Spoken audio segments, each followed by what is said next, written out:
Halo teman-teman semuanya, selamat datang di tutorial yang keempat mata kuliah pengantar teori risiko aktuaria 1. Di tutorial 4 kali ini, untuk membantu teman-teman mempersiapkan UTS, kita akan membahas tugas 1 kemarin ya. Langsung saja kita mulai. Jadi di sini untuk soal nomor pertama, jadi ada satu police insurance, dia ngebayar random loss X dengan deductible C.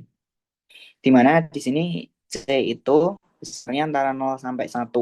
Kemudian untuk loss-nya ini dimodelkan sebagai random variable continue dengan PDF-nya itu fx sama dengan 2x untuk x-nya 0 sampai 1 dan 0 untuk yang lain. Nah, dengan diketahui random loss x tadi, probability bahwa insurance payment-nya kurang dari 0,5 itu adalah 0,64. Kemudian kita disuruh menghitung C atau deductible-nya. Ini langsung aja kita kerjakan. Jadi di sini insurance payment-nya, karena di sini dia itu ada deductible C, berarti ya secara konsep ordinary deductible, maka payment-nya adalah X min C. Ini harusnya plusnya di bawahnya. Kemudian kejadian bahwa payment insurance-nya kurang dari 0,5 ya berarti Y kurang dari 0,5. Lalu di sini diketahui bahwa oh iya kemudian karena Y ini tadi adalah insurance payment dengan deductible C, maka ketika X kurang dari sama dengan C dia akan 0 dan kalau X-nya lebih dari C baru dia bernilai X min C. Nah, kalau Y kurang dari 0,5 ya berarti nanti X min C kurang dari 0,5 ketika X-nya lebih dari C gitu. Karena payment-nya kan sebesar X min C ini ya payment.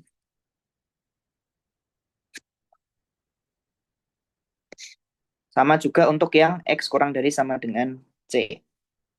Nah, berarti dari sini kan Y kurang dari Y kurang dari 0,5 itu kan berarti tadi ya X min C kurang dari 0,5 jadinya X kurang dari C plus 0,5. Berarti dari sini peluang tadi kan diketahui bahwa peluang untuk paymentnya kurang dari 0,5 itu adalah 0,64. Berarti peluang ini itu adalah 0,64 gitu. Yang tadi kita hitung seperti ini. Lalu ini kan sebenarnya peluang X kurang dari sesuatu kan sama aja CDF gitu ya. CDF sebenarnya CDF di C plus 0,5. Maka kita bisa cari CDF-nya dulu nih. Tadi PDF-nya kan 2X. Nah, CDF-nya kita integralin dari 0 sampai X 2T dt. Tadi kan PDF-nya fx sama dengan 2X gitu ya. Kemudian dari sini kan kita dapat CDF-nya itu adalah X kuadrat. Untuk X-nya 0 sampai 1. Lalu di sini uh, kita memperoleh, berarti ini kan peluang X kurang dari C plus 0,5 itu sama aja F atau CDF di C plus 0,5. Berarti sama aja, tadi kan CDF-nya X kuadrat. Berarti ini jadinya C plus 0,5 kuadrat. Nah, C plus 0,5 kuadrat ini harus sama dengan 0,64, yaitu probability-nya tadi. Berarti kalau kita akarkan kedua ruas, nanti jadinya C plus 0,5 itu 0,8, dan kita memperoleh C-nya atau deductible-nya adalah 0,3. Semoga bisa dipahami, kita lanjut ke yang nomor 2. Nah, di sini ada survival ini ya. Jadi random variabelnya di sini berupa age at death. Atau ya kayak sama aja usia ya sebenarnya, age at death. Nah, dia punya survival function seperti ini. Sx-nya 1/10 dikali 100 min X pangkat setengah untuk 0 sampai 100. X-nya kita cuma disuruh mencari hazard-nya. Kita perlu ingat bahwa hazard itu fx per sx. Atau bisa juga kalau ada rumus lain juga, misalnya mau turunan dari ln sx juga bisa. Tapi di sini kita coba pakai yang ini. Di sini kan kita udah tahu Sx-nya ya. Berarti yang perlu kita cari adalah Fx, di mana Fx ini adalah negatif turunan dari Sx. Tadi kan SX-nya ini. Nah, kita turunkan aja ini. 1/10 dikali 100 min X pangkat setengah. Kita turunkan seperti biasa. Kan ini harusnya min satunya di atas ya. Jadi ini min 1. Ini min setengah. Sorry, benar min satunya di sini. Tapi ini tuh tadi sebenarnya setengah dikurangi 1 gitu ya maksudnya. Jadi ini turunan biasa aja. Kita nurunin ini. Terus dinegatifin seperti itu. Langsung kita hitung, nanti kita akan memperoleh dia itu untuk min S aksen X-nya itu adalah 1/20 dikali 100 min X dipangkatin min setengah ya. Yang mana ini itu adalah si Fx-nya. Kita substitusikan ke rumus yaitu Fx per Sx. Sx-nya udah diketahui di awal, Fx-nya adalah yang ini. Jadinya seperti ini, lalu kita bisa sederhanakan aja dan kita akan mendapatkan hasilnya seperti ini. Jadi nanti hazardnya adalah 1/2 dikali 100 min X. Untuk X-nya dari 0 sampai 100. Oke, ini cukup mudah. Kita lanjut ke yang berikutnya.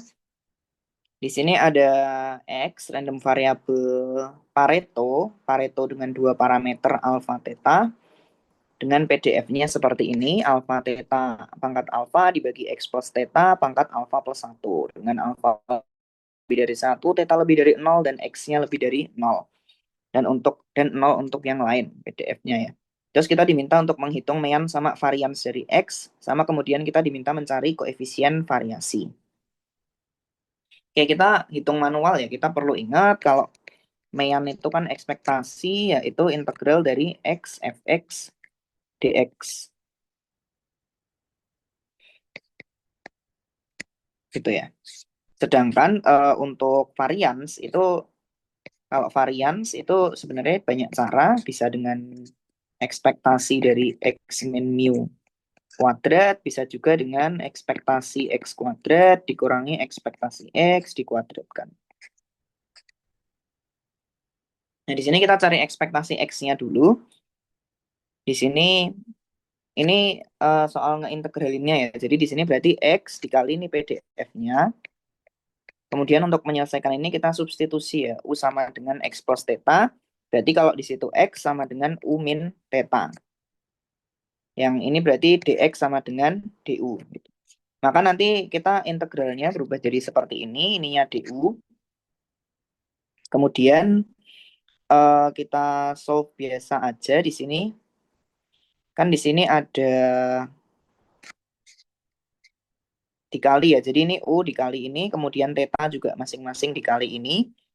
Nanti kita akan, kemudian di sini alfa theta pangkat alfanya dikeluarin aja. Lalu dipisah aja integralnya. Kemudian bisa di solve masing-masing ya. Untuk yang ini, integral dari U pangkat min alfa, kan bisa ya U pangkat min alfa plus 1 per min alfa plus 1. Sedangkan untuk yang ini, U pangkat min alfa min 1, ya nanti sebenarnya sama. U pangkat min alfa min 1 plus 1 dibagi min alfa min 1 plus 1. Jadinya seperti ini. Jadi untuk hasil integralnya seperti ini. Tapi untuk di ujian nanti harusnya udah, kan boleh pakai table C. Jadi kalau untuk ekspektasi ataupun variansi dari distribusi itu udah ada di tabel, harusnya nggak disuruh nyari lagi. Jadi kalau yang ini nguji pengintegralan aja. Nah, nanti kita dapat dari sini ekspektasinya ya. Ekspektasinya kan tadi dari yang ini tuh hasilnya theta pangkat min alfa plus 1 per alfa min 1. Kalau yang ini theta pangkat min alfa per alfa. Nanti jadinya seperti ini. Tinggal di tadi alfa pangkat theta alfa theta pangkat alfanya kan dikeluarin. Terus masing-masing ini saling mengurangi. Nah, ini sebenarnya misal mau jawab ini juga ya boleh-boleh aja, tapi kita sederhanain aja ke bentuk yang paling umum dari ekspektasi distribusi Pareto ya.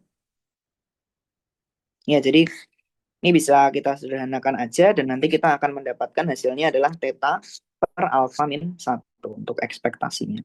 Nah, untuk menghitung variansi, tadi kan udah aku mention bahwa variansi itu kan momen kedua dikurangi momen pertama dikuadratkan. Nah, yang berarti di sini kita perlu menghitung momen kedua. Kan momen pertama udah dapat tadi. Momen kedua caranya sama persis, cuma bedanya ini kita pakainya X kuadrat. Kemudian substitusinya kita juga sama persis. U-nya X plus theta, X-nya berarti U min theta. Gitu. Kemudian kita integralin aja, caranya juga ya seperti mengintegralkan pada umumnya.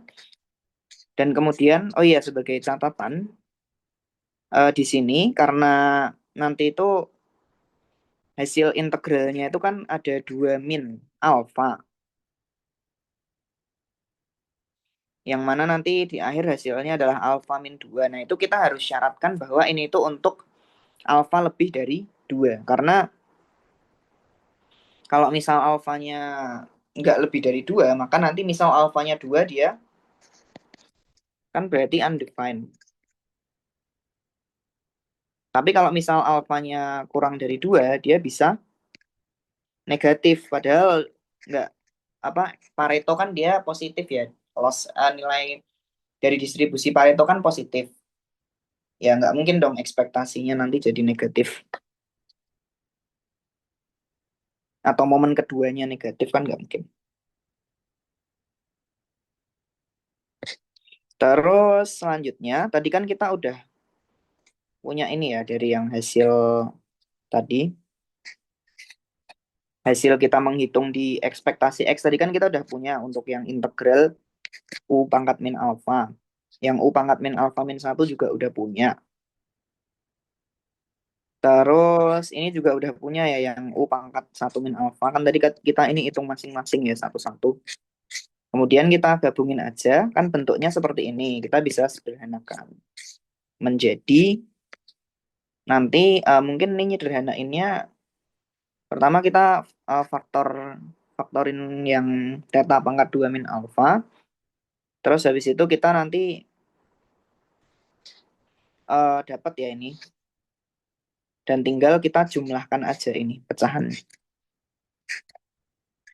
Yang ini kan udah bagus nih. Terus kita jumlahin pecahannya nanti jadinya gini.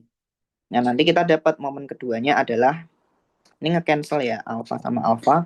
Kita dapat momen keduanya itu 2 theta kuadrat per alfa min 1, alfa min 2. Nah, pakai rumus tadi ya, variansi itu ekspektasi X kuadrat dikurangi ekspektasi X dikuadratin. Berarti kan kita udah punya momen kedua, momen ke satu dikuadratin, terus kita tinggal hitung dan sederhanakan aja, nanti akan diperoleh untuk variansinya adalah alfa theta kuadrat per alfa min 1 kuadrat kali alfa min 2. Untuk alfa lebih dari 2 ya, ini penting. Kemudian untuk koefisien variasi, kan sebenarnya CV itu adalah sigma per mu ya, atau standar deviasi dibagi mean. Standar deviasi kan berarti akar variansi dibagi mean. Meannya kita udah punya, ekspektasi X, variansinya juga udah punya. Jadi tinggal disubstitusiin aja. Ini variansinya di akar, kemudian meannya. Dari situ kita dapat nih. Kita akan memperoleh bentuk paling sederhana dari koefisien variasinya itu adalah akar dari alfa per alfa min 2. Untuk alfa lebih dari 2. Oke, semoga yang ini juga bisa dipahami dengan baik. Kita lanjut ke yang nomor 4. Di sini ada claim severity dengan distribusinya seperti ini ya. Untuk 100 tuh peluangnya sekian, untuk 500 peluangnya sekian. Kemudian kita diminta mencari skewness. Jangan lupa skewness itu ya central moment ketiga dibagi dengan sigma pangkat 3 ya. Ekspektasi dari X min mu pangkat 3 dibagi dengan sigma pangkat 3. Yang berarti kita perlu tahu mu dulu dong, yaitu ekspektasi X. Kemudian kita juga perlu tahu varians untuk mencari sigmanya nanti. Kan sebenarnya ini sigma pangkat 3 itu kan sama aja variansi dipangkatin 2/3. Ya kan? sorry, ya variansi dipangkatin 3/2 ya. Variansi dipangkatin 3/2 karena variansi kan sigma kuadrat ya. Nah, pertama kita hitung ekspektasinya dulu. Biasa ekspektasi ya, kita tinggal sum produk ya, yaitu X dikali peluangnya masing-masing. Jadi kita tinggal sum produk antara ini sama ini, claim size probability, kita sum produk aja seperti ini. Terus nanti kita bisa masukin kalkulator, kita akan dapat hasilnya 300 gitu. Kemudian untuk varians kita harus pakai cara tadi, ekspektasi X kuadrat dikurangi ekspektasi X yang dikuadratkan. Jadi kita perlu menghitung momen kedua karena ekspektasi kita udah punya ya. Momen kedua sama, sum produk aja, tapi klaimnya dikuadratin. Jadi ini jumlah kuadrat gitu, dikali dengan peluangnya. Kuadrat dari claim size dikali dengan peluangnya. Jadi 100 kuadrat dikali peluangnya, 200 kuadrat kali peluangnya, dan seterusnya. Kita masukin kalkulator, kita akan dapat hasilnya 98.000. Kemudian dari situ kita bisa dapat variansi ya. Momen kedua tadi kita punya, momen pertama punya, tinggal dikuadratkan, lalu dikurangi, dapat variansinya adalah 8.000. Nah, sigmanya berarti akar 8.000. Nah, tadi kan kita ya central moment dibagi sigma. Berarti sigma pangkat 3. Berarti sigmanya udah punya, nanti tinggal dipangkatin 3. Tinggal kita mencari central moment. Biasa central moment ketiga, berarti kan X min mu. Mu-nya tadi kita udah punya 300. Berarti X min 300 pangkat 3 dikali masing-masing peluangnya. Kita hitung satu-satu. Dari yang 100 dikurangi 300 pangkat 3 kali peluangnya. Terus 200, 300, 400, 500, dan seterusnya. Ini kita hitung aja bisa pakai kalkulator. Nanti kita akan dapat hasilnya 0. Gitu ya. Maka nanti skewness tadi itu kan central moment ketiga dibagi sigma pangkat 3. Maka di sini karena mu 3-nya 0, berarti skewness-nya itu adalah 0, yang berarti distribusinya itu simetrik ya. Kalau suatu distribusi itu punya skewness 0, berarti dia distribusinya simetris gitu. Semoga bisa dipahami. Kita lanjut ke yang berikutnya, nomor 5. Di sini ada satu perusahaan asuransi yang menjual polis yang nge-cover loss tapi punya deductible 100 nih. Terus loss-nya itu berdistribusi eksponensial dengan mean 300. Nah, kita diminta mencari persentil ke-95 dari actual loss yang melebihi deductible. Jadi kita bukan sembarang mencari persentil ke-95, tapi kita mencari persentil 95-nya tuh untuk loss yang di atas deductible gitu. Jadi kayak misal loss-nya seperti ini. Loss. Ini grafik distribusi loss-nya. Kemudian sebenarnya persentil 95-nya misal di sini. Pi 0,95 nih misal. Nah, tapi karena ada deductible di sini dan kita hanya mau yang di atas deductible, kita maunya nyari persentil ke-95 itu dari loss yang di atas deductible aja. Ya berarti harusnya dia ya lebih geser gitu ya. Jadi bukan persentil ke-95 biasa, tapi persentil ke-95 untuk loss yang di atas deductible ini aja gitu. Begitu.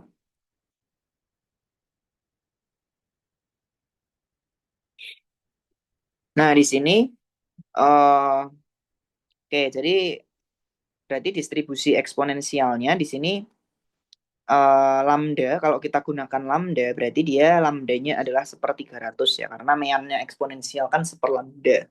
Kalau meannya 300 berarti lambdanya 1/300. Nah, kemudian yang kita assess itu adalah loss yang melebihi deductible. Maka X untuk X yang lebih dari 100 ya. Diketahui X-nya lebih dari 100 gitu. Maka, tapi khusus ya, eksponensial. Eksponensial itu kan ada properti yang namanya memoryless. Jadi kita gunakan aja peluang X lebih dari 100 plus Y diketahui X lebih dari 100 itu sama dengan peluang X lebih dari Y. Maka untuk kasus ini tadi, X min 100 diketahui X lebih dari 100 itu dia berdistribusi eksponensial. Oh ya, tadi kan dia X-nya itu berdistribusi eksponensial sepertiga ratus. Nah, maka Y-nya itu juga berdistribusi eksponensial dengan mean 300. Walaupun Y-nya itu X min 100 ya, karena ada properti memoryless tadi. Kita gunakan properti ini aja.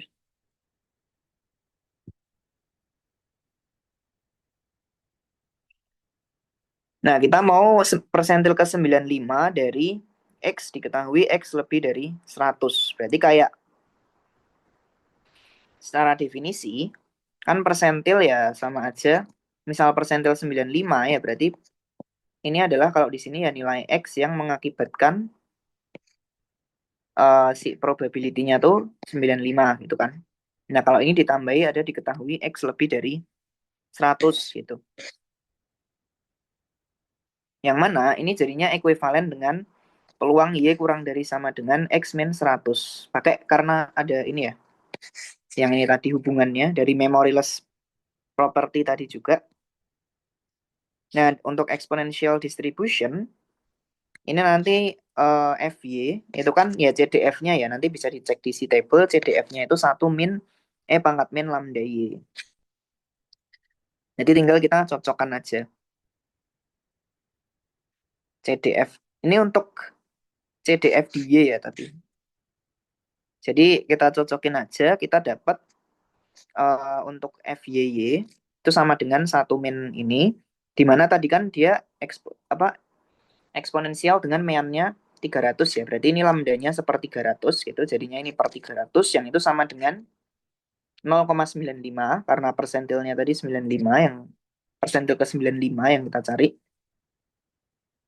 Kemudian ini kita simplify biasa dan kita akan dapat nanti Y-nya adalah min 300 ln 0,05. Tapi Y tadi, Y itu kan sebenarnya X min 100 ya.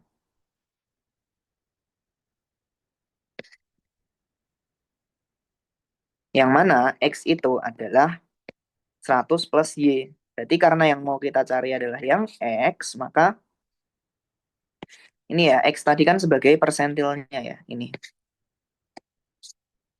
Maka nilai dari X adalah 100 plus Y, yaitu nilainya adalah 100 dikurangi 300 ln 0,05, yaitu sama dengan 998,72. Jadi persentil ke 95-nya adalah 998,72. Seperti itu.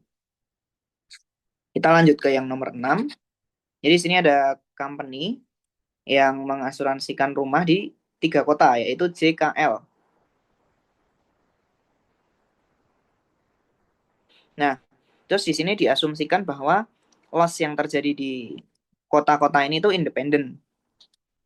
Terus kita juga dikasih MGF untuk loss distribution untuk setiap kota. Yaitu ini yang untuk J seperti ini, untuk K seperti ini, dan untuk L seperti ini. Nah, X di sini merepresentasikan combined loss dari tiga kota tersebut. Nah, kita diminta menghitung ekspektasi X pangkat 3. Nah, jangan lupa karena tadi X itu kombinasi dari loss-nya itu dan sudah diberitahu bahwa loss-nya itu independen, berarti MGF dari total JKL itu adalah produk dari MGF. Jadi perkalian dari MGF karena independen ya tadi. Jadi memenuhi sifat ini. Jadi untuk loss yang merupakan combine ini itu nanti MGF-nya adalah perkaliannya. Karena dia independen. Jadi jumlahan random variabelnya itu MGF-nya perkaliannya. Dari situ kita kalikan masing-masing MGF, kita akan memperoleh seperti ini. Dan untuk mencari ekspektasi X pangkat 3 kan berarti turunan dari ini ya. Karena ya apa ekspektasi X pangkat K itu adalah turunan ke K, sorry, iya turunan ke K dari MGF-nya. Jadi kalau untuk ekspektasi X pangkat 3 berarti turunan ketiga di titik T sama dengan 0.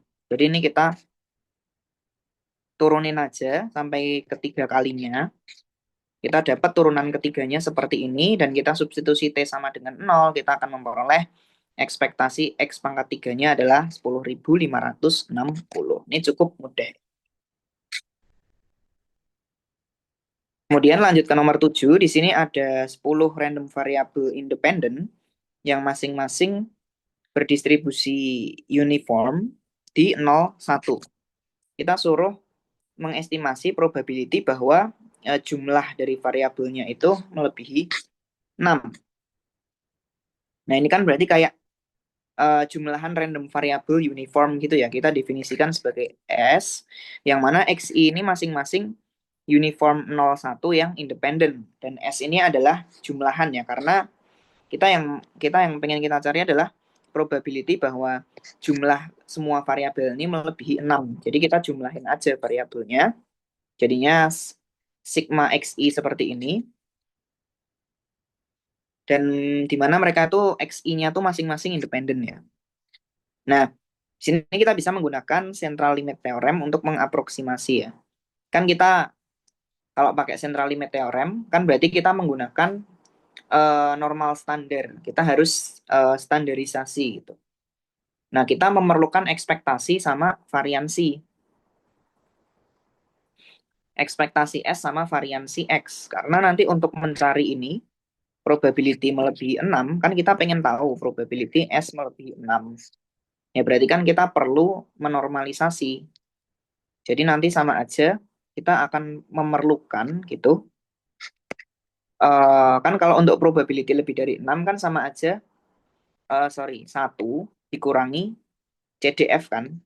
Dari normal standar, dari ini random variabelnya nanti 6, variabelnya nanti 6 dikurangi dengan mu ekspektasi S dibagi dengan sigma, yaitu akar variansi dari S. Maka kita perlu mencari ekspektasi X dan variansi S. Gitu. Nah, sebelumnya kita tahu untuk masing-masing variabel ekspektasi X-nya setengah, variansi X kan berarti ya sama aja variansi uniform dari variansi uniform 01 itu 1/12 ya. Atau ini sebenarnya B min A pangkat 3/12 gitu ya. Untuk variansi X kalau uniform.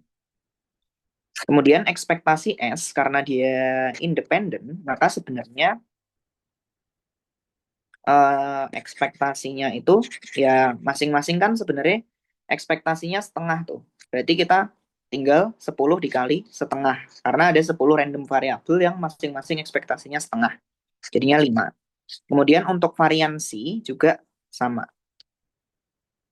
Nanti 10 dikalikan 1/12. Jadinya 5/6. Nah, maka nanti di sini sigma S-nya, kan variansi S-nya 5/6. Sigma S-nya tuh akar dari 5/6. Maka nanti distribusinya itu adalah normal dengan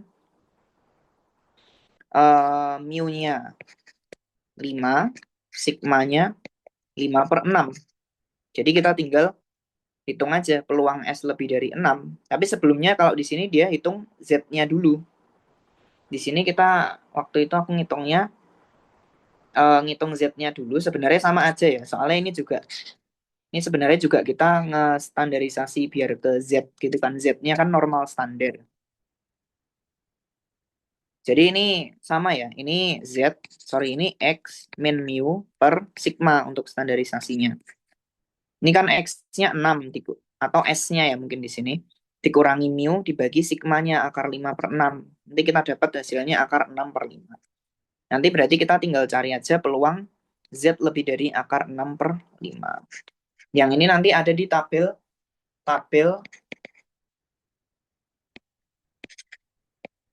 normal standar ya. Tabel normal standar harusnya nanti, ya, tabel normal standar ada di si table. Jadi bisa dicek. Jadi nanti kita dapat itu kan 1,095.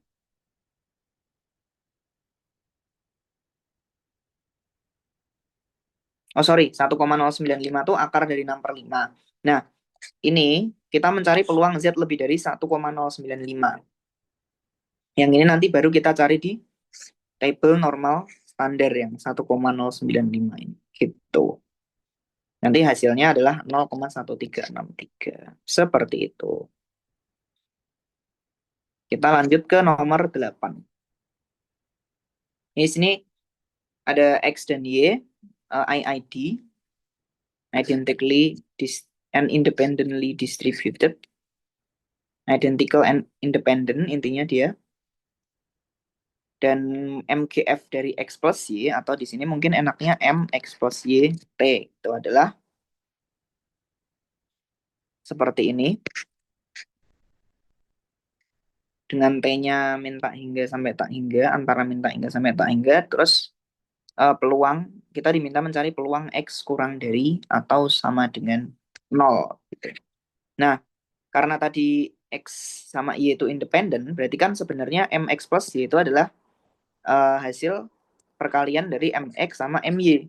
Tapi dibilang dia identik. Identik berarti ya sama. Berarti ya kita anggap aja yang Y itu sama aja kayak yang X. Jadi kita bisa substitusikan MY dengan MX. Maka jadinya MX kali MX, jadi MX kuadrat gitu. Nah, kemudian berarti kan MX kuadratnya tuh ini. Nah, terus gimana mencari MX-nya? Ya kita akarin aja. Aku nyoba-nyoba. Dan kita dapat bahwa faktornya itu adalah yang ini. Yang dimana ini akan menghasilkan koefisien yang sama ya. Jadi kita dapat faktor dari yang ini, itu kalau kita akarin nanti jadinya adalah 0,3 E pangkat min T ditambah 0,4 ditambah 0,3 E pangkat T.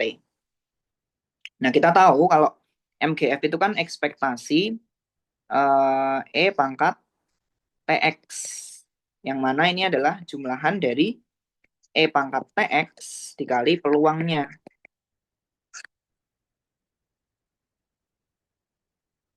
Yang berarti ini itu kan kita bisa ngelihat ya bentuknya ini 0,3 dikali E pangkat min T.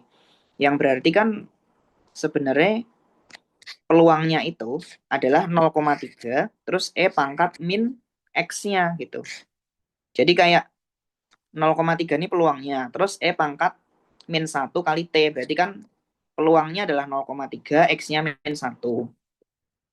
Kita juga bisa melihat di sini, ini 0,3 peluangnya dan E pangkat T. Nah, E pangkat T kan berarti E pangkat, kalau kita hubungkan dengan E peluang dikali dengan E pangkat TX, berarti kan peluangnya 0,3, terus X-nya kan 1. Nah, dari ini, jadi kan cocok. Ini peluang X sama dengan min 1-nya tuh 0,3, peluang X sama dengan 0-nya tuh 0,4, dan peluang X sama dengan 1-nya tuh 0,3 juga. Berarti di sini peluang X kurang dari sama dengan 0, ya kita peluang X sama dengan min 1 ditambah X sama dengan 0. Jadinya 0,3 ditambah 0,4. Kita memperoleh hasilnya di 0,7 gitu. Oke, kita lanjut ke yang nomor berikutnya, yaitu nomor 9. Jadi di sini loss itu mengikuti mixture Pareto distribution dengan weight-nya tuh sama. Weight-nya sama berarti ya masing-masing 0,5 ya. Kemudian Pareto yang pertama alfanya 1, tetanya 1000, yang kedua alfanya 2, tetanya 1000. Kita diminta menghitung value 99% untuk mixture-nya. Nah, di sini untuk Pareto distribution yang parameternya alfa sama theta nanti CDF-nya itu kayak gini ya, ada di table C. Kemudian untuk distribusi pertama dengan yang tadi alfa sama dengan 1 ya, dan tetanya 1000, berarti CDF-nya gini. Kalau yang distribusi kedua, bedanya dia alfanya 2 ya. Berarti nanti CDF-nya seperti ini. Karena ini pangkatnya alfa kan. Jadi ini pangkat 2. Nah, Karena mixture-nya equal weights, kita punya distribusinya adalah setengah kali distribusi pertama, ditambah setengah kali CDF distribusi kedua. Yang bisa kita substitusikan aja, dan kita sederhanakan bentuknya seperti ini. Kemudian untuk value at risk 99, itu kan ya X yang memenuhi Fx sama dengan 0,99. Maka ya udah kita solve aja. Tadi CDF-nya kan ini. Itu sama dengan 0,99, lalu kita solve untuk X-nya aja. Nanti kita dapat X-nya itu adalah persentil ke 99, atau sama aja value at risk 99%. Nah, ini 1/2 dikali 1000 per X plus 1000 ditambah ini itu sama dengan 0,01 ya, karena ini jadi 1 min, jadi di sini. Tuh. Terus nanti ini biar gampang aja kita definisikan Y-nya itu 1000 per X plus 1000. Jadi persamaannya kan lebih sederhana. Setengah Y ditambah setengah Y kuadrat sama dengan 0,01. Jadi terus kita kalikan kedua ruas dengan 2. Nanti dapatnya seperti ini, dan kita dapat persamaan kuadrat ini yang bisa kita solve dengan rumus kuadratik. Nanti kita bisa dapat Y-nya itu adalah ini ya. Jangan lupa ambilnya yang positif. Kita dapat Y-nya 0,019. Kemudian tadi Y kan sama aja 1000 per X plus 1000. Yang mana 1000 per X plus 1000 itu 0,19. Bisa kita solve pakai kalkulator. Kita akan memperoleh X-nya atau value at risk-nya itu adalah 49.981. Jadi value at risk 99%-nya adalah 49981,35. Lanjut ke yang berikutnya. Di sini kita diminta membuktikan bahwa value at risk itu merupakan coherent risk measure. Ya, jadi gimana caranya? Ya kita perlu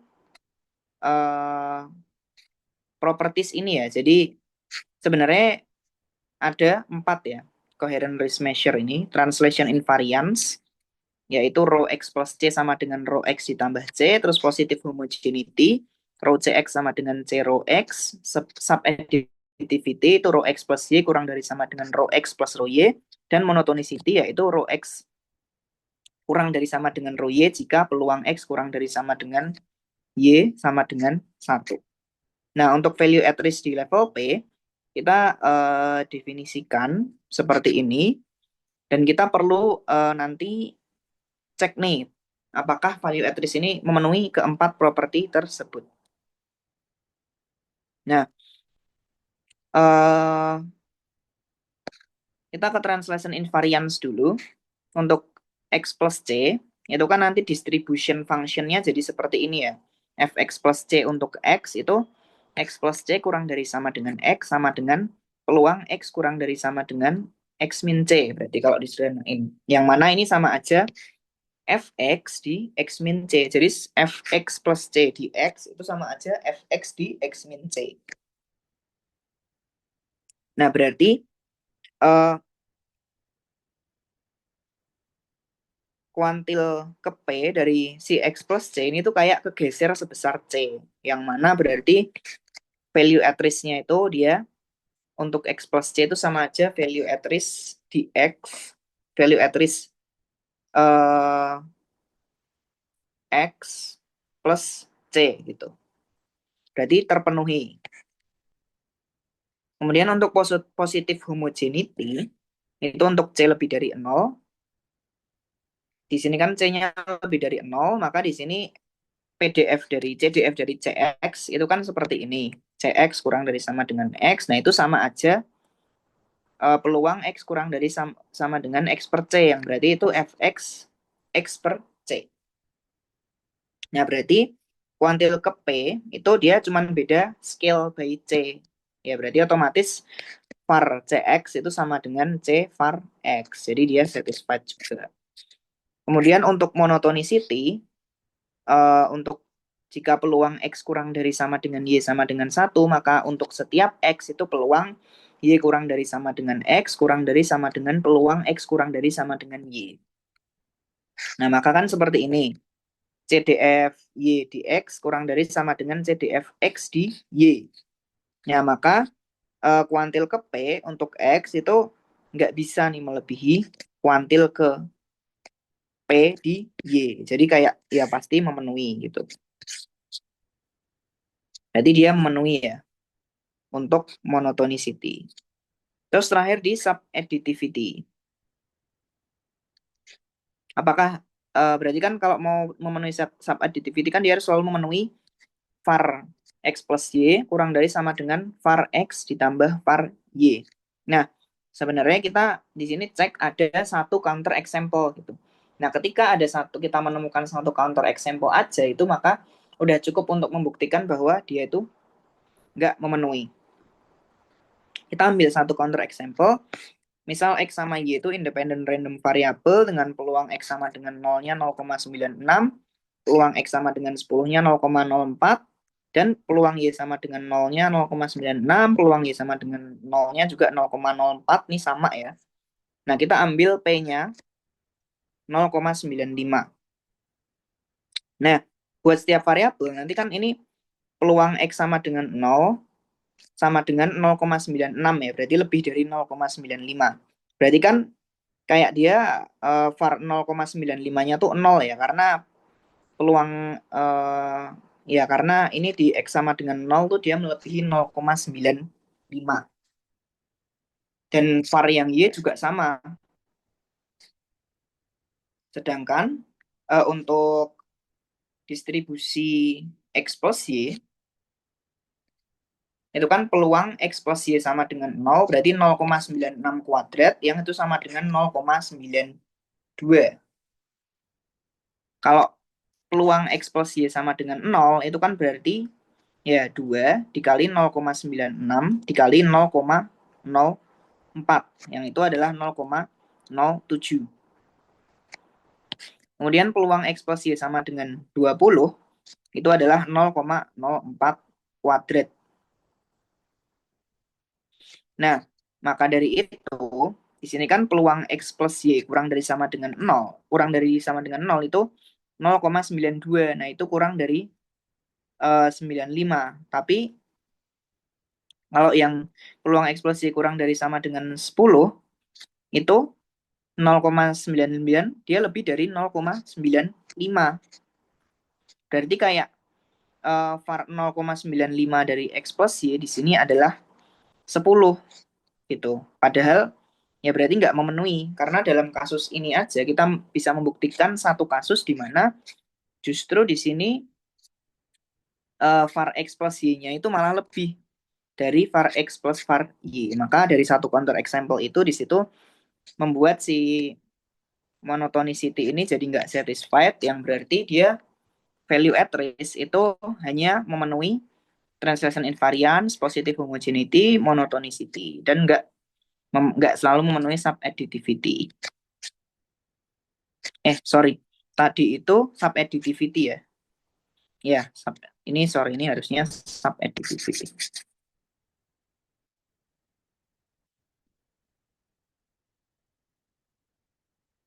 Nah, jadi seperti itu. Maka value at risk kesimpulannya ya bukan coherent risk measure. Itu untuk pembahasan tugasnya, mungkin itu aja. Sekian dari aku. Terima kasih.